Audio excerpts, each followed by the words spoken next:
I'm Emmy. I'm the social media manager here at Meetup. And today I'm super, super excited to be joined by bestselling author and award-winning podcaster, Gretchen Rubin.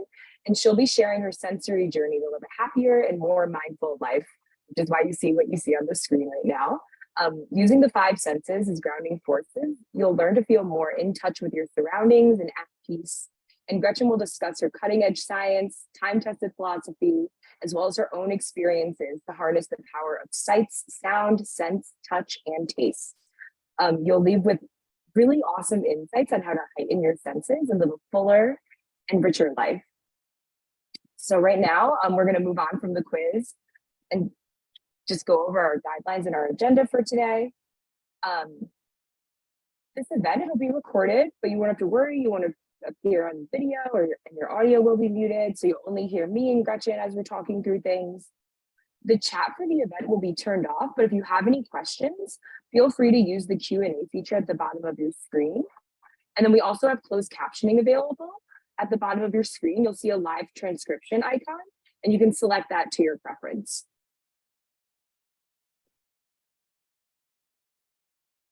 All right, and we'll dive right in. It is my pleasure to introduce Gretchen Rubin.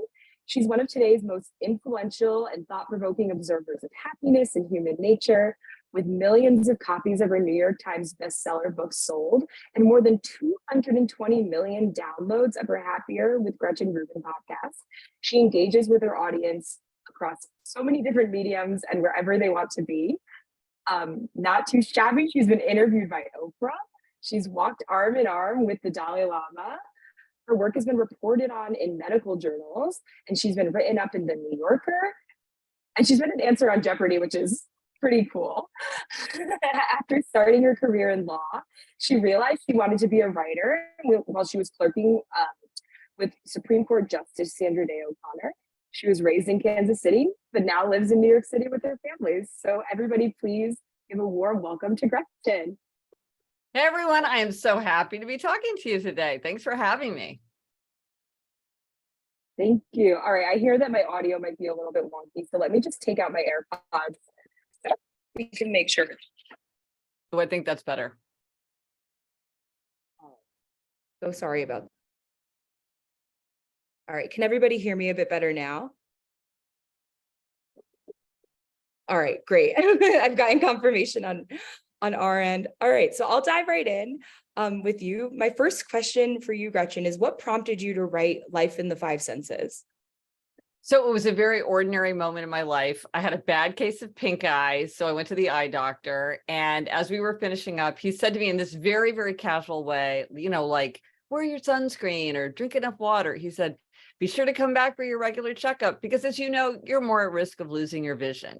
And I thought, wait, what are you talking about? I don't know anything about that. And he said, oh yeah, you know, you're very, very severely nearsighted, and that puts you at greater risk for detached retina. So if that happens, we want to catch it because we would want to address it because it could affect your vision. And I have a friend who had just recently lost some of his vision to a detached retina. So that felt like a very real possibility to me. So I walk out onto the street. I'm getting ready to walk home. I live in New York City, so I'm just going to walk home from the doctor's office. And I'm looking around at the cityscape and thinking how precious it is. You know, often we don't realize how much we value something until we lose it or we fear we might lose it. And I'm thinking, oh my gosh, this is, you know, how can I, you know, what all the, you know, I can't give this up. And then I realized, yeah, I'm saying that, but I had not noticed one thing on my walk over. I hadn't, you know, paid any attention to even one detail. I was so stuck in my head. I wasn't paying attention to anything. So as I was having this realization, suddenly it was like the knobs in my brain got turned up to 11, and I could see every sight, every leaf. I could hear every sound on a separate track. I could smell every smell in New York City, which is quite smelly. With perfect clarity. It was all rushing in. And for my whole walk home, like 20 minutes, it was like that. It was transcendent. It was almost psychedelic. And I realized it's like this all the time. There's nothing special about this experience. It's just that I'm paying attention. And I've been studying happiness, as you said, I've been studying happiness for a long time. And I knew there was something that I was missing. I knew there was a puzzle piece that I hadn't grasped. And that walk home showed me it's my five senses. This is how I can connect with the world and with other people and with myself. It's through the five senses. And so that got me very focused on wanting to learn more and explore more with my five senses. Oh, that's so exciting to hear. And especially as someone who also lives in New York City, but I don't necessarily appreciate it a bit more. It's already kind of opening my eyes to think about, okay, when I go outside next, what can I look at more to see and take in? That's Yeah. really interesting. Yeah, there's so much that we just don't pay any attention to it, even though it's happening all around us. Take it for granted a little. Oh yeah, exactly. That's what it is. And I guess as you were doing your research, what surprised you most as you were working on this book? The thing that astonished me, and it still does really, is how different the sensory worlds are that we all inhabit. Now, of course, not everybody has all five senses, and we can have a rich, meaningful life even if we don't have all five senses. But whatever your senses are, we live in different worlds. And of course, we sort of intellectually know that. And there's genetics, and there's upbringing, and there's experience, and there's expectations. There's all that going on. But still, it was astonishing to me to realize, like, you and I could be having completely different sensory experiences in the same room. Like, I can't smell my home the way a guest smells it. If you come over, you're like, your eyes could be watering because of the smell of air freshener or dog food or cologne, but I don't smell it because it's my own home. And so I'm so accustomed to it. My nose doesn't signal me. Or, you know, you and I live in New York City, so you're probably same as me. You don't notice when a siren goes by. Sirens go by all the time in New York City. Our brains don't flag us. And somebody said to me, oh yeah, New York City people don't hear sirens, but in Los Angeles, they don't hear helicopters because that's the sound they hear so much. And then we all know kind of the dress, right? In 2015, that viral sensation of that dress. Okay, so Emmy, did you see white and gold or did you see blue and black? I saw blue and black. Okay, well, you're right. That is the actual color of the dress. I saw white and gold. And, you know, usually with an optical illusion, like, you can see vase or you can see faces. You can kind of go back and forth. I cannot see blue and black, even though I know that is the true color. And we're looking at the same image. What is going on? And so to me, that is the really surprising thing, which is, you know, you say to somebody like, oh, this is no big deal. And it's like, how do you know? People are living in a completely different sensory environment from each other. Wow, that's so interesting. And especially the anecdote about the dress in 2015. That's something I hadn't thought about in so long. But it's also funny that we haven't seen something like that come up again in a bit more. Well, you know what's really interesting about that? It's very, very hard to replicate. And in fact, you know, a lot of times with things like this, like, lay people are sort of, their minds are blown, but the experts are like, oh, this is very, you know, this is not surprising at all. Actually, vision scientists were like, what is going on? It led to enormous new research because it was so astonishing that an image like this could be so subject to different interpretations. It's really hard to create that. So I think that's why we haven't seen it. Now, there are things like Laurel Ganny. I don't know if anybody had experienced that, which is sort of the same thing with sound. That's easier. That seems to be easier to fake. I've heard other versions of that, but I've never really seen another version of the dress. I don't know. Maybe one of the participants is aware of it. I didn't come across anything like that. I know. Well, if anybody is wanting to let us know after, yeah, definitely after this webinar, let us know and look it up, and you can see the dress. And it was very much a phenomenon in 2015. And we wanted to just ask the audience as well. We're going to be launching a poll to see what your neglected sense is. If you could dive right in, and then Gretchen and I on our end will actually be able to see the fluctuations as they come in, which is very exciting. Oh, wow. Oh, this is crazy.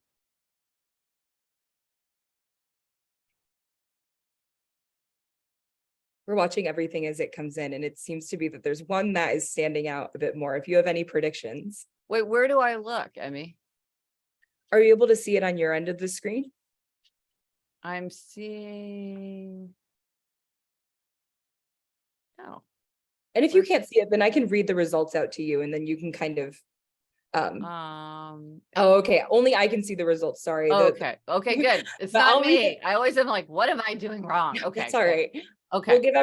we'll share the results and we'll give everyone a couple more seconds as they come in. But on my end, I won't spoil the surprise, but there's one that's kind of a runaway answer. Do you, Neglected? yeah, do you have any hunches to what it might be?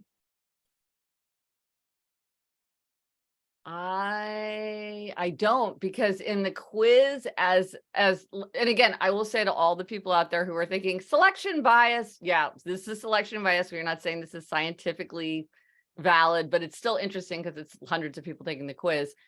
In the tens of thousands of people who I've seen taking the quiz, the thing that is remarkable is how evenly divided they are among the 5. I thought that there would be a few that would really, really stand out. And really, I thought no one would have seeing as their most neglected. Oh, now I can see it. Thank you. You can see it now. Now I thought seeing no one would pick it just because of the way human beings are hardwired. We're hardwired to have like the most sophisticated wiring for sight. It takes up the most room in the brain. After that, hearing, but sight gets its choice. But this is interesting. If I had to guess one, I would have guessed touch or smell. And so touch is in the lead. So that's interesting. Yeah. Yeah. Touch is the most different from the other 4, I think. Oh, is it? Well, I think so. The other 4 are kind of nicely packaged on the head, and touches in the whole body. You can imagine not having one of your other senses, but it's kind of hard to imagine not having touch. Yeah, I think it feels different to me. And then when you've taken your own quiz, what was your neglected sense? My neglected sense is taste. And Me too. after, is it? Okay. Yes, okay. yes. Let's come back. But my second one is hearing. And the funny thing is, Emmy, taste and hearing are among the most appreciated. So you and I are very much outliers, because taste is one of the ones that is because for appreciated sense, you definitely see hearing and tasting in the lead, whereas neglected is more evenly distributed. Okay. So when you got that result, and you said you took it twice because you wanted to see if you would get the same result. Were you surprised? Like, did that ring true for you, or I was shocked. I was actually shocked. Why? I was shocked because I am very much a taste person. I love food. I love restaurant experiences. I go out of my way when I'm traveling to go and try different things. But it was funny when I mentioned this to one of my coworkers, which one it was. She mentioned that maybe I'm not savoring things as well as I could be, or if I'm not appreciating it as well as I could be. So that's why it was really interesting for me, because like I said, I go out of my way to do these things. Well, interesting. I mean, and the reason that is fascinating. Let me ask you this, and it sounds like you're not this kind of person. I wondered if this is, I've been trying to figure out if this is like a neglected taste thing. Do you ever say to somebody, do I like this? Would you ever say to, like, do I like bass? Do you ever have that? Sometimes. Yeah, it's funny. Like I was thinking maybe that's a neglected taste thing. I'll often ask other people, do I like this? And you're like, how would they know? And I'm like, they know better than I do. Do I like it? But anyway, the reason why this is a useful thing to know, it's fun, but the reason why it's useful to know is that it's low-hanging fruit. Because with an appreciated sense, we go out of our way to have experiences, and we seek novelty, and we try to learn about it, and we use it to engage with other people, and we use it for comfort and pleasure. But with our neglected sense, often we don't go. You sound kind of like an outlier, because it sounds like you do seek out novel experiences, and you are using it to connect with other people. Maybe I just eat too fast. Yeah, right. You're not savoring the taste. Yeah. But also sometimes with a neglected sense, you might be more aware of the negative than appreciating the positive. That's something that's very, very much my experience. Like I'm very wary of new tastes. So I'm very aware of possible negatives more than I appreciate positives. But I think that you're let me just interrupt you for 1 second, because we did just launch a poll, just so you know, contextually, asking people if they were surprised. By the result. What are they saying? I know. Well, we have a lot of folks have answered so far. We'll give them a little bit more time, but it's a lot of people are saying no. A majority are saying no. A few are saying yes, or just like me. But we'll share the results with you in just a moment, because we've gotten a lot of folks who answered so far. Yeah. Well, and the fact is, with a neglected sense, because it's something that you're not tapping into, there's a lot of opportunity. But of course, Mhm. tapping into your appreciated sense is wonderful too. And you might think to yourself, well, this is very superficial. I mean, this is just like minor pleasures, and what does this matter? But in fact, it really goes to our deeper happiness, because one of the most important things we can do with our senses is use them to connect with other people. Mhm. And so you can think like, I'll go out to dinner with friends. Well, that's very obvious. But for yeah, it looks like I see the answers now. Like most people, a bigger number of people, we're not surprised. You can use it to engage with other people. And ancient philosophers and contemporary scientists agree the most important thing we can do for our happiness is to have deep, enduring relationships. So this is you can use this as a great way to strengthen your relationships. You can also use your five senses to evoke memories, or to spark creativity, or give yourself more serenity, or give yourself more energy. Yeah. So all these things go to helping us make our lives happier and healthier, more productive, more creative. And were you surprised by your result when you first started learning more about this? 100% not. No, I would Oh. have predicted that. Absolutely not. It's funny because I have as you mentioned, I have the Happier with Gretchen Rubin podcast, and my co-host is my sister Elizabeth, and my sister Elizabeth also is her most neglected sense is taste. And it's funny because whenever we're together, like, we'll never go to a nice restaurant. Neither one of us cook. We never talk about food. It's like, where's a diner? What's the cheapest place to buy coffee? Like, we don't care at all. So neither one of us was surprised. But as a consequence, I found all these great new things to do that I had never thought about because I didn't pay attention to my sense of taste. So it gave me a lot of like fun opportunities to explore the world. Wow, that's so interesting. And I, like I said, I do a lot of exploration for myself that is a bit food driven, but I don't necessarily do it in my day-to-day life. I think of it more as like a treat or a travel thing, Oh, but maybe if I interesting. think about it more in my day-to-day, that's where I might be seeing more neglected sense-wise versus when I'm just kind of traveling or doing it as a special treat. Well, I think that's part of what's fun. It was kind of like the imagination, creativity of thinking about your neglected sense, because Mhm. because everybody's different. You can say like, oh, I do it like when I travel, but I don't, but how can I bring it into this pleasure into my everyday life more? Because obviously you really do like have some appreciation for it far Mhm. more than I do, it sounds like. Um, but then sometimes people are in situations like I heard from a lot of people saying, well, I deliberately neglect my sense of smell because I have allergies, or it will Ah, trigger a migraine for me. So I really try to turn around away from the sense of smell. But taking the quiz, what they're saying is like, but now I'm thinking, well, are there ways that I can tap into the sense of smell in a way that's right for me? So one person was saying, well, I live by the beach and I know that the smell of the ocean and kind of the sand and the seaweed and all that, all those kind of beachy smells. She goes, I don't have a problem with that. So maybe I should go out of my way to really relish those smells, even though I know that other smells really are not great for me. And again, I think part of it, or like hearing, the sense of hearing, somebody mm, was saying to me like, well, I don't like, I don't like a lot of music. And it's like, but maybe you love the sound of silence, or maybe you love the sound of nature, or yeah. maybe you like the sound of a busy hum of a coffee shop, which is sort of a noise that a lot of people find kind of sparks their Yeah. I productivity. love Or white noise. you love That white helps noise. me a Okay, lot. see, and Yeah. so again, so I think one of the things that we can do from this is it helps us think like, well, what can I turn my attention to more than I have to bring that into my life? And and that's what I tried to do in the book Life in Five Senses, is sort of what I do isn't that important. It's more like it helps people generate their own ideas of what they would want to do, because when you start thinking, well, she did a sound bath, well, I don't care about doing a sound bath, Yeah. but I would love to start going to more concerts. Let me try to do that. It kind of gets you thinking along those lines. You just described me to a T. Love concerts. Don't think I would go to a sound bath.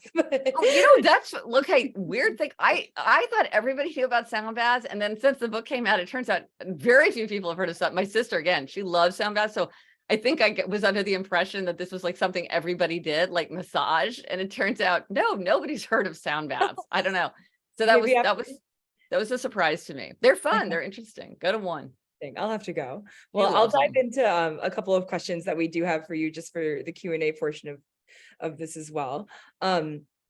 So my first question for you is, why is it so important to identify your neglected sense, and what aspects of a person's life influence what sense they neglect versus this, or what aspects of a person's life influence is the sense that they neglect versus the sense that they favor. So I guess the first part is, why is it so important for people to identify this?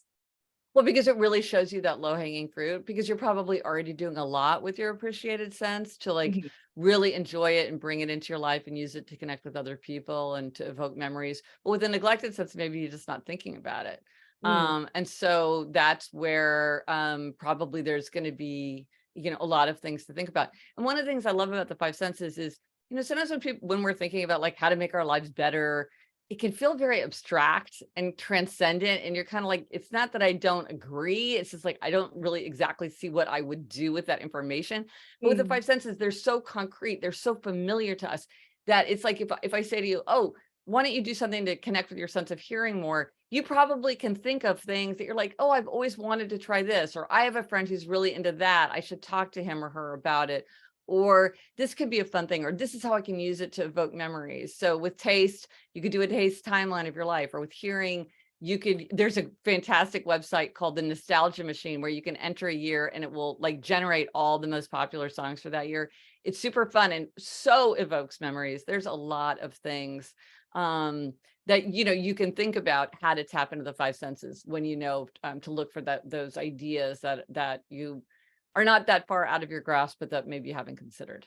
Yeah, that's really interesting. And I'm such a sound person as well, whereas like I will hear a song that I hadn't heard since childhood, and like Yeah. it'll just send me through the roof. It'll give me so much serotonin just to hear that one thing. Well, and those are called Proustian memories. Those are memories that are evoked by a strong sensation, and they take their name, of course, from Marcel Proust, who tasted a Madeleine cookie dipped in lime tea, and it unleashed like a flood of memories for him. Oh, So wow. your experience is something. It's one of the superpowers of the senses, is that they do evoke memories so vividly. That's one of the big things I talk about in the book, is like finding new ways to use the senses to evoke memories. Because I feel like I don't have a good memory of my own life. So I'm always looking for ways to feel like more connected to my own past. And the five senses are like amazing for that. Yeah. For me, it's like cedar smells reminds me of summer camp growing up Yes. without Because of the fail. cabins and the Yep. woods and the fires. Yeah. Oh, yeah. My next question for you is, so how did we become numb to the importance of each one of the senses over time? Well, that's a great question. And a lot of people point to technology, and I think Yeah. technology certainly plays a role. And we're behind screens, and so things are kind of feel flat and drained. There's also a quality with technology where some senses are kind of flattened, but then some senses are kind of hyper stimulated. So you go to a movie and you see more images than you could ever see in real life, and there's a soundtrack that gives full of emotion for you, and yet there's no smells, there's no air touching your face. Or like you're eating something and it's been processed to hit every bliss point, but you're Mm. not chopping food with your hands, you're not kneading dough with your hands, you're not smelling grilling or roasting or baking odors as that food's being prepared. You're just like snapping open, a crinkly package. And so on the one hand, it's kind of like too much, and on the other hand, it's like not enough. And so I think that's one of the reasons why anything that's billed as immersive, it's like we crave it, because I think we're trying to bring ourselves back into balance in our five senses, like to be stimulated, not overstimulated. And we all have our own line of what's overstimulation and understimulation. I mean, that's another way we're really different from each other. Like how we feel comfortable, how we soothe ourselves, what makes us feel comfortable, very different person to person. I think there's a lot more awareness of that today than there was maybe 10 or 15 years ago, Yeah, that like definitely. people really are very different in their kind of sensory profiles. So I think that's part of why today you do see this kind of hankering for things related to the five senses. Do you find or think or even know that social media might have an influence on the way that we perceive our senses?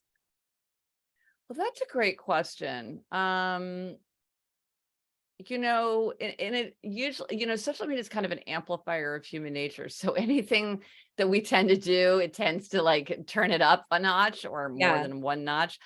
So certainly it could. Um, I had a very surprising experience in writing Life in Five Senses, which is that I realized that, there are cues in the environment that you do or don't pick up depending on what's interesting to you. And so I think and that's true in social media, partly because it's what you notice, and it's partly because like the algorithm feeding you Yeah, that you're things. So following. it can kind of start to amplify what you appreciate and maybe downplay what you neglect. So in a way it could like, yeah. That's an interesting way to think about it too, especially as you can like easily build your own silos online. Yeah. That's Yeah. interesting. My next question is, once we identify our neglected sense, what can we do to be more intentional about using that sense in our daily lives? Well, I think that's the $1 million question. And I Yeah. think, I think for each of us, it depends on the sense. And then it depends on like what you enjoy. Like, for instance, maybe one person enjoys music, but one person enjoys silence. Like I've done a lot to cultivate more silence in my life, and also to have like an appreciation for what I would call silent sounds, which is kind of paradoxical, but like I realize, like I often walk in Central Park, and I realize that one of the things that it fascinates me about squirrels is how they move so silently. Like they're hopping around, you almost never hear a squirrel. And it's only if So like true. if you can, sometimes their claws are rasping on bark, but not often. Like those things are quiet, and it's just fascinating to me. So really appreciating like the silence of that what I'm enjoying is the lack of hearing. Or like for me, hearing, I spend a lot of time thinking about listening. How am I listening to other people? That's certainly one of the most important things that we do with our sense of hearing.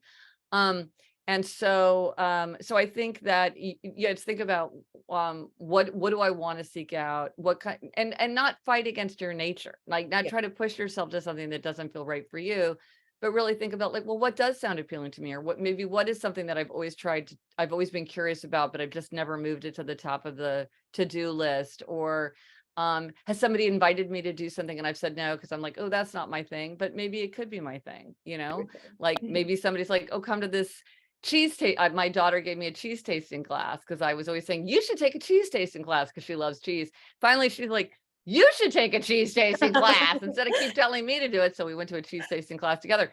This is something that I never would have done before because I'm like, I don't care about cheese. Like all cheese is the same. Turns out all cheese is not the same. So it like once you recognize that about yourself, you could push yourself to new experiences. That's so interesting. And especially the anecdote about turning your own suggestion onto yourself in order to Yes. something and Exactly. Well, experience. that's always good happiness. I would just say like general drive-by hack as somebody who studies happiness. If you find yourself telling other people to do something a lot, make sure you're doing it yourself, because that's often very easy to overlook, which is take your own advice. I have to remind myself of that often. Me too. And since we've already talked about connecting with ourselves, are there any ways that you can use the five senses to deepen relationships with other people in your life? And do you mind sharing any experiences that you might have had? The five senses are so valuable for connecting with other people. And what's great about the five senses is this is something that you and I are sharing right here, right now. We don't necessarily have to buy anything or learn how to do anything. There's so many things that we can do. And the thing about the senses too is like we could have different interests. We could be of different ages. One person could be 3, one person could be 93. And there's so many ways through the five senses to create a connection. So, I did, dozens of things. One thing that I did that was really fun was I had because I was paying special attention to taste since I neglected, was I had a taste party for my friends. So one of the things I did is I went to Flavor University, which is this free 2-day course you can take in like flavor. Which was fascinating. Like turns out what everybody wants is the new pumpkin spice. But anyway, but the thing that I enjoyed the most is we did these taste tests where we would compare varieties of something like barbecue potato chips or Coca-Cola products. So I thought this would be really fun to do with my friends. So I had a bunch of friends, my husband and I had a bunch of friends over, and we tried 4 varieties of apples. We tried different potato chips.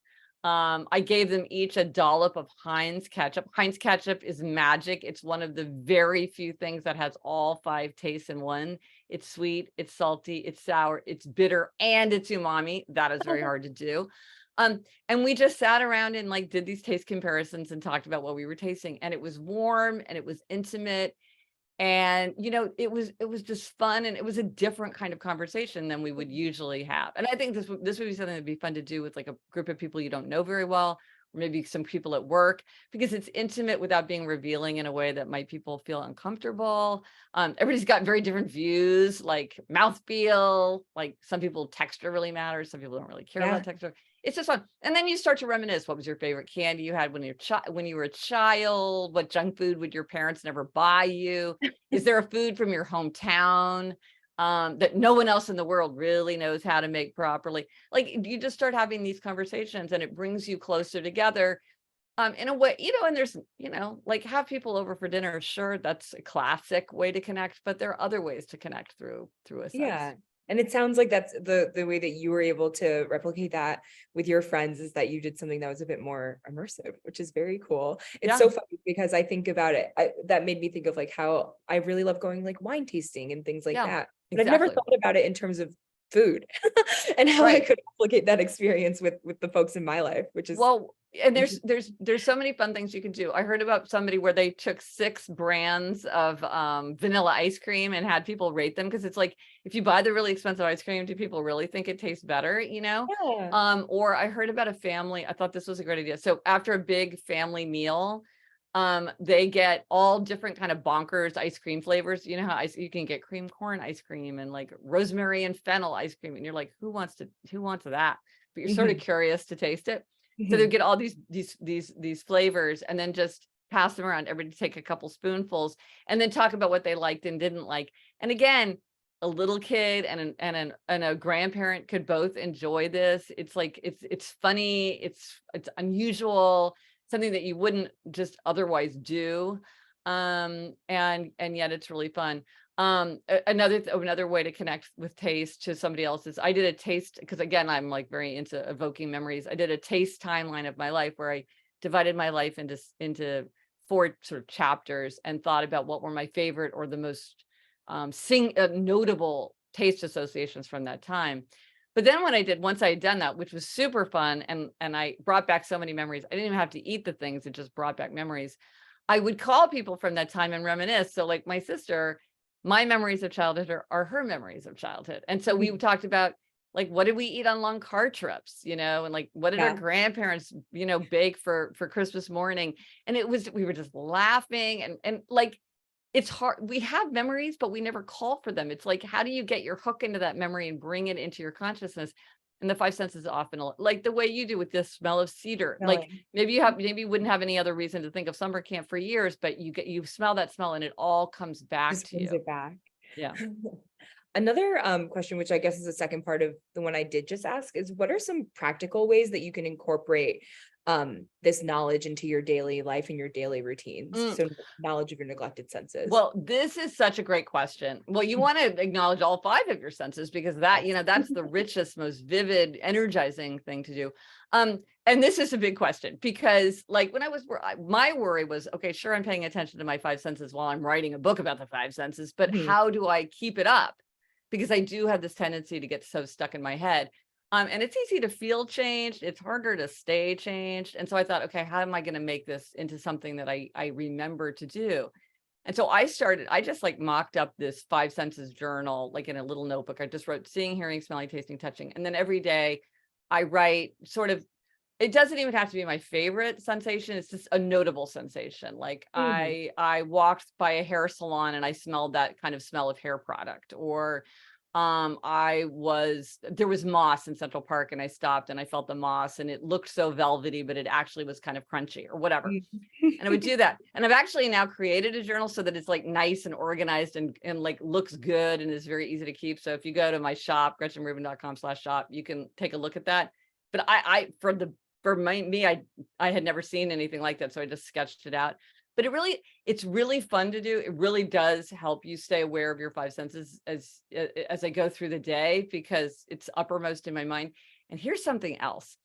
Like, I don't know how people feel about gratitude journals. This is like #1 piece of advice people give you for being happier. But I have to say, for my book, The Happiness Project, I tried the gratitude journal. I found it to be a very annoying exercise. So what that says about me, I don't know, but I was very annoyed by that. However, I found that a 5 senses journal is like a different way that also ends up being a kind of gratitude journal, because it's almost like you're paying tribute to the beauty of the world. And you're like, oh, smell of hair salon. I appreciate it. Like someone is noticing this. So it almost felt like it feels like a gratitude journal. I think it accomplishes what a gratitude journal was meant to accomplish, but in a way that, at least for me, was more fun and less irritating. Oh, that's so interesting. I'll have to, I do like to write things down about my day. I'll do it in my notes app or something, but I've never thought about it in terms of what I've seen or smelled or tasted or heard. Well, So, and exactly. And the thing about like writing it in your phone or whatever, like I think a lot of times these things make great keepsakes. Like it yes, would be really, like if you had this from like 20 years ago, you had like a 6-month journal of your 5 senses, you would be like, this is a time capsule. Like, what was I smelling, tasting, touching? Or like, oh, and then I went to Croatia. What was Croatia like? And, you know, what was I seeing, hearing, smelling, tasting, touching there? Or, you know, maybe you were living in a different city, or, you know, or just with your age, like what you're experiencing. Like, do you have a newborn baby? Do you have a college roommate you don't get along with, who's like making a lot of objectionable, you know, sensory experiences? Like, it would be a great, it's a kind of way. It does a lot of things to hang on to memories, and with our sensations, we end up like it ends up being, you know, it's a kind of journal that is very easy to keep, you know, because you're really just writing down a few words. But then you look back at it and you're like, oh my gosh, that was when we got our new puppy. Like I forgot about how I could lift him up with one hand, you know, or whatever. So it's a kind of journal that I think will scratch a lot of itches for people. But again, if you just go onto my website, it's or the Happiness Project shop, you can find it. Take a look. it sure sounds like it. Oh, I'm interested now. My next question is, as we talk about connection and connecting with ourselves and others, we are in the middle of a loneliness epidemic, which is causing a lot of people to be more isolated than ever. Is there any way that we can tap into our senses to feel less lonely? Yes, but you know, really for loneliness, it's about connecting with other people. And so you really want to put that in the forefront, and you know, don't let the perfect be the enemy of the good. Because you know, we all know that being in the physical presence of another person is wonderful. And I think, you know, when the pandemic hit, one of the things that we saw was how unsettled and uneasy people were with the idea that they couldn't be physically close to people. They couldn't touch, they couldn't be near. Like, we depend on that. We crave that.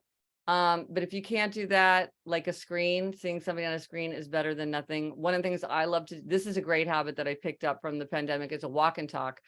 So I realized, like, I love to go for walks with friends, but if I have a friend who lives on the other side of the country, I can just schedule a time to go for a walk when I'm talking to her or him on the phone. And so, and get that time with somebody and get exercise and be outside. Because it's like, I would rather see them in person, but I'm not going to fly across the country for that. But I can use technology to listen to their voice, and feel their presence in my mind, even if I can't sort of, like, you know, hold, like, touch them, give them a hug with my arms. So I think it's really like thinking about, you know, what can you do? And also, here's the thing, and we talk about this on the Happier podcast, is sometimes you can't go out, and sometimes it's right to say no and to draw boundaries. But a lot of times it's like, really try to push yourself to get off the sofa. Like, we've all had those experiences where you're like, oh my gosh, I'm going to have to like take a shower and change my clothes. And is it worth it? It's like, in the end, like, get out, have these experiences. Connecting with other people gives us a boost of happiness. Doing new things gives us a boost of happiness. Staying home can, if, you know, if it, you know, can contribute to loneliness and a sense of isolation. So I think we all want to remember, like, there's a lot of value in connecting and going out, like, into the world. Part of that is through the 5 senses, and part of it is, just the other people that we will see. Yeah, that's our goal here at Meetup, trying to connect. No, exactly, right? It's can. like, because bring down the barriers, make it as easy as possible for people to, because in the end, it's so valuable.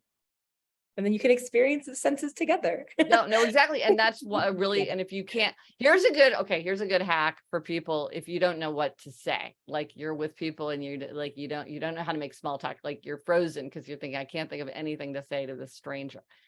A great thing to do is comment on a sensory experience that both of you are experiencing in the moment. So you could say to somebody, oh, I love this song, but I can't remember the name. Do you remember the name of the song or who sings it? Or you say like, oh, those hors d'oeuvres look really good. Have you tried anything? Or you say, ooh, the art in here is really interesting. Like, what do you think of it? Or well, even something like, what was the weather like on your way here?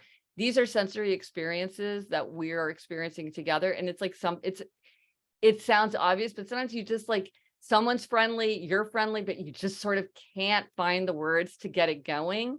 And that is something you can always just even saying like, my shoes are too tight. I mean, you can because these are things that we can all identify with, and often we are sharing in the moment. It's a great starting place if you don't know where to start.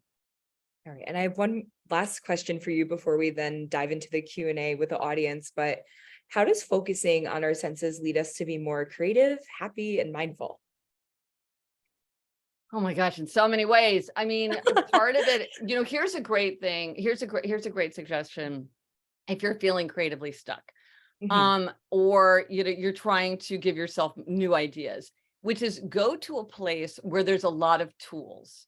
So it's a farmer's market, it's a kitchen supply store, it's an art supply store, it's a Home Depot. It's like anything where there are a lot of tools. And the thing is, you do not need to buy anything. You do not need to do anything. You don't need to know how to use those tools. I can go into a hardware store and look at all the tools, and it's not like I'm not going to use that hacksaw. I don't even know what a hacksaw is or what it does. But there's something about it that helps shake your brain loose. There's something about all that potential seeing, hearing. There's a lot of, usually there's very specific, I love the smell of a hardware store. There's specific smells.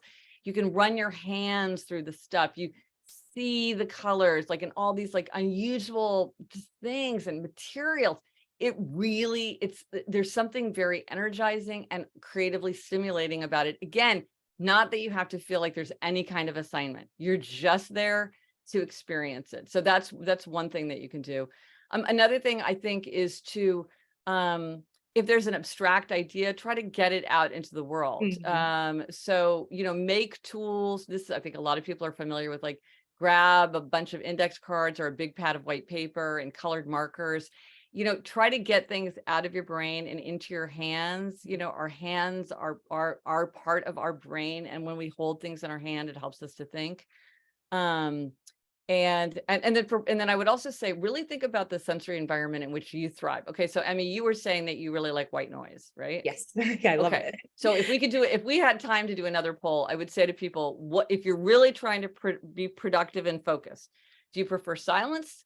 Do you prefer a busy hum, like a coffee shop, music with words, music without words, or white noise, which is I like silence. People are all over the place. I was just talking to somebody yesterday who listens to the same song over and over. She listens to one song on a loop. I'm like, oh my gosh. How is that possible? But so here's the thing. It's not that there's one right way. It's like, what do you need to be productive? Because a lot of times we don't even really think about it. We don't say like, oh, I'm a person who needs a lot of visual space in order to feel focused. And it's like, okay, how do I create that visual space? How do I create the sound environment? Am I being distracted by my phone pinging or buzzing? How can I get rid of that? Are there bad smells? Like the office fridge smells terrible every time somebody opens it. Or like I had garbage bags that had they had a fresh, clean scent that I really didn't like. Why was I continuing to buy something that really was annoying to me? I don't know. That is a great question. And yet I did. And so part of it is to say, like, how can I look around my environment and say, what are the little things? And of course, you probably don't have perfect control over your environment, but there's probably more things that you can control than you have, and say, how do I create the environment in which I can do my best, most creative work? No, that makes so much sense. I'm already kind of the gears already turning in my head as to what I can do in order to make my work from home space a bit more friendly for me. And then also when I go into the office too. Okay, but Um, see, this is exactly what I hope would happen with the book, which is it's yeah, not that what I say specifically is so useful. It's more that you're like, ooh, now that you mention it, I could do XYZ, or I've been meaning to upgrade my, yeah. ABC, and then you do it, and then your sensory environment is so much more pleasing. Oh, so true. And just right before we dive into some audience questions, we did want to just share Gretchen's book as well, just so everybody can go pick it up, learn more about your five senses. And then in the chat too, you can find all of Gretchen's social media handles, her website, links. You can sign up for her newsletter and cultivate your five senses even more beyond this talk that we're having right now. And then there's also, if you weren't able to take the quiz before we had this talk, you can take it after this, or share it with your friends. So make sure you look at all of the links in the chat, and then also make sure you check out Life in Five Senses. And we've gotten a lot of questions from the audience, so I will just dive right in because I know we don't have too much time left. Someone asked, have you seen any correlation between trauma and the sense that is being neglected? I don't have any data on that. I Hmm.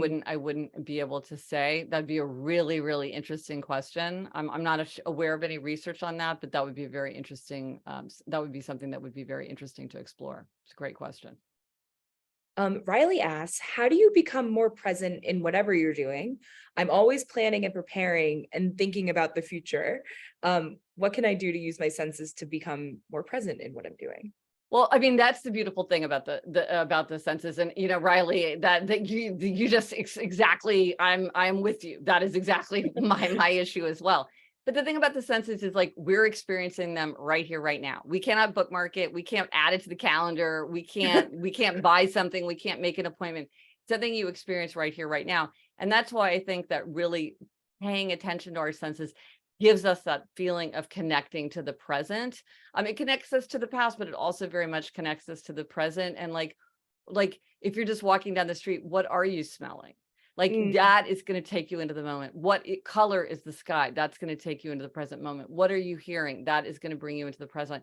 And so I think that, like, the kind of the idea of I want to be present in the moment is pretty abstract. At least I find it abstract.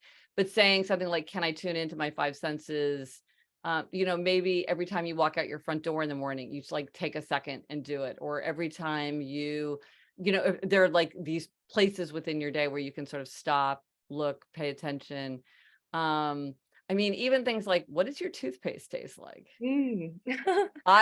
Somebody was like, do you know about this mango sorbet toothpaste? I was like, okay, I got to check that out. You can buy mango sorbet. And now I'm much more aware of the flavor of toothpaste than I ever have before. We taste it constantly. But can you really think about, I think probably a lot of people can, but I'm the kind of person who that was the kind of thing that would have stumped me 3 years ago. Yeah. Oh, Yeah. interesting. Being more intentional about things when you just are Right. outside. Just trying to be very aware of it. A lot of it is just thinking to do it. Yeah. That's the problem. It's not the doing it, it's the remembering to do it. And that's why I like the Five Senses Journal, because it helps you Maybe to adding a remember reminder it. on my phone will Yeah. remind me to do Yeah. it. Yeah. I have another question. This is from Claudine. What suggestions would you make to improve the touch sense, and what would I get from that? Mm.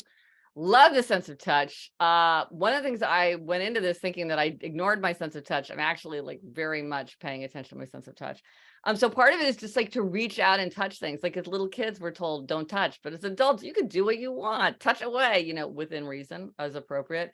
But like feeling fabrics, feeling plants, petting cats and dogs. If it's appropriate, like touch other people, and maybe you're not a hugger, but you could put your hand on someone's back. You could have your Mm, knees touch. That kind of personal connection really adds a lot of warmth to a connection. I love to seek out unusual, like going to a hardware store, going to, like, if you go to an artist supply store, like really like take a minute and like touch the bristles on a brush, or run your finger through a bin of screws or whatever. mm. Really Yeah. think about how how to really activate your sense of touch. Here's something interesting also about touch is pay attention to how comfortable your clothes are. Oh, Because a yes. lot of people, their pants are too tight, or their shoes are too short, or they're wearing something that's kind of scratchy. And maybe that's not a big deal, but these little irritations sometimes kind of drain us, kind of wear away at our patience. And, one of the things most of us want to do is to like have forbearance, have a sense of humor, have a sense of perspective. And that's easier to do when you pay attention to like how your clothes feel. So I would say that's something that's worth thinking about if you're kind of disengaged from your sense of touch, is like really think about, are my clothes comfortable? Yeah. For me, it's all about having like a blanket within reach, no matter where. Yeah. Oh, no. And that's a great point. I mean, I have a fidget spinner right here. That's a great thing. Especially like on a video call, to help you stay engaged. Yeah, soft, fluffy things, I like very comforting. Like somebody was telling me about how like a hospice worker, like they really try to have these like soft, warm blankets because it's so comforting to people. Now people like weighted blankets. I saw a weighted sleep Mhm, mask the other day. mhm. So there's a lot of things that you can do with you can hold on to things. One of the things I realized in writing the book, this was kind of a mysterious aspect of my own nature. I realized that I hold a pen when I'm anxious. Oh, Like yeah. if I'm in a meeting that's like a high stakes meeting, or I'm behind stage before giving a big talk, or I'm in a cocktail party where I don't know anybody, I find that I just feel more comfortable holding a pen. For some people, it's a clipboard or a mug or a water bottle, a rock. I mean, there's just something about it's like, but a pen is very socially appropriate for me. I can hold a pen and nobody remarks on it. Oh, Just like you yeah, could that's probably true. hold if you're like, in a certain kind of job, you could hold a clipboard. So there's a lot of ways to harness the sense of touch. Yeah, those are great tips. Lisa asked, I've heard that smell is the one sense most closely attached to memory. Is this Mm. true in your opinion? Okay. Well, the key here is in my opinion, okay? Yeah. Because I am not a scientist, and I have seen that claim Caveat. made many times, and I've seen arguments for why that is, having to do with brain, engineering and everything. Here's what I think from my observation is I think they're all connected to memory. I mean, is smell more connected than hearing? Like, is Mm, smelling summer camp going to give you more memories than listening to your favorite song your senior year in high school? If I showed you a picture of your childhood bedroom, would that be less evocative of memories than if you smelled like the shampoo you used then? I'm not saying that smell is not as strong. I'm just saying I think they're all strong. I'm not sure that I myself, in my experience, would think that smell is the strongest. Now, the one thing about smell is it can often come on us unawares. It mhm. surprises us, and that might make it feel particularly powerful because, like, if I'm showing you a photo album, or if I'm like, hey, let's play this song that we loved in high school, that's coming. If like, oh, I'm going to make the dish that my grandparents made for us. Now we're all going to eat it. You feel that coming. But Feel where like the smell, you could just be walking down the street, all of a sudden, bam, you're back in third grade because you smelled Play-Doh or whatever. Mhm. So that might make it seem particularly powerful, but I got to say, in my opinion, I think they're all powerful. I wouldn't say that I think one is more powerful than the others. And Okay. even Proust, yeah, that was taste. That wasn't smell for Proust. That's so interesting. Kathy asked, does our focus slash most important sense and our neglected senses over time, do they changes like Mm. through different phases of life and situations, emotions, that kind of thing? That is a great question. And if people know about my 4 tendencies quiz, that's a whole separate thing. That tells you whether you're an upholder, questioner, obliger, rebel. That's also on my website. I think that the 4 tendencies are hardwired. So there's you're Mhm. one at when you're 10, and one when you're 30, and you're one at work, and you're one at home, and it doesn't really change. But with the senses, I think it absolutely changes. I think this could change many, many, many, many times. I think it's very much a product of culture, of Yeah. circumstance, of age. Like, so it might be that like in high school and in college, you're really, really focused on the sense of hearing because there's a lot of conversation about playing music and practicing and performing and going to concerts and listening to music and engaging through music. But then maybe like you're a little bit older and you're like working all the time, and you're just like not connecting with your sense of hearing, but you're going out to like dinners all the time with your Yeah. friends. And so you're really becoming a foodie. So I think that this is something that changes over time, and that in a way that's great, because what it means is that it is susceptible to our cultivating it. And that if we do put more attention and time into it, we can get more from it. So I do think it changes from time, and I do think that we can affect it through our conscious thoughts and actions. All right. And then I think we'll probably have time for maybe one or two more questions. This one is from Jen.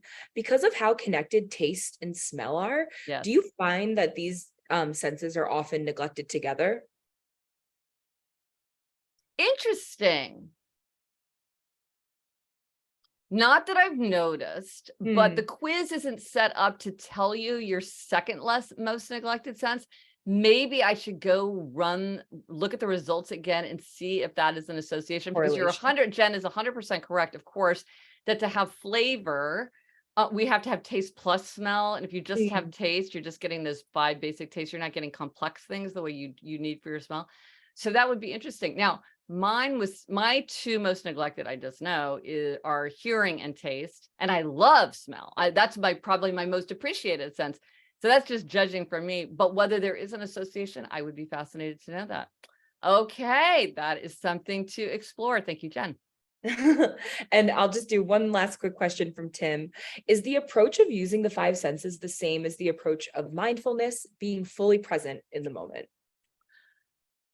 It can be. It absolutely can be. I think that's one of the things I love about the 5 senses is, like, practically anything that you would like to make better in your life, whether you want to calm down, whether you want to get more energy, if you want more creativity, if you want more focus, if you want to connect with others, if you want to evoke memories, all these things, be more present in the moment, all these things can be done with the 5 senses. So I think absolutely being present in the moment is one thing that many people seek to do. And I think doing it through the 5 senses is terrific. But I think that's one of many things that people might seek to do through the 5 senses. So I think that just shows, like, what a flexible approach this is, which is that it absolutely is something that you can do with the 5 senses. But there are other things that there are other aims you might be trying to bring into your life. And you could use their 5 senses for those as well. Oh, so interesting. I loved this conversation. I feel like I've learned so much on my end, and I hope that everyone else has too. We're at time for the Q&A portion. So I just want to finish things up and thank you so much for coming and joining us today. And thank you for everybody in the audience for joining us today as well. Gretchen, I feel like I am leaving a more sensory ignited person, and we'll probably, when I walk out the door after this, just to take a walk around the block, be able to experience things in a completely new light. So thank you so much for sharing your insights with us. Well, thank you. And thank you for wearing a shirt that has, like, this very pleasing and unusual color combination. I love color. Eyes. No, I love color too. And I love an unusual combination. You don't often see that. So I so enjoyed the conversation. These were such great questions. And I love to connect with people, like through my website and on social media with insights and observations and questions. So I love talking about this stuff. And if everybody is looking for that, reminder that you can find all of the links to Gretchen's socials, her website, everything, her book in the chat. So make sure you do that. And we just have one more slide that we would like to share on our end with you. A little plug for us too. If you want a sensory experience on TikTok, you can view a lot of new, fun, and engaging content that you won't want to miss out on. And just as a reminder, if you want to watch this again and learn more from Gretchen, this will be up on our Community Matters blog following. You'll get a recap of this event in a few days, and then you'll also be able to watch this video all over again. So there's that. Gretchen, thank you so much again. And thank you to everybody that came and participated. And I'm really looking forward to going on my own sensory journey. Excellent. Good. More taste for both of us. Yes, exactly. Thanks so much. I so enjoyed it. Thank you all.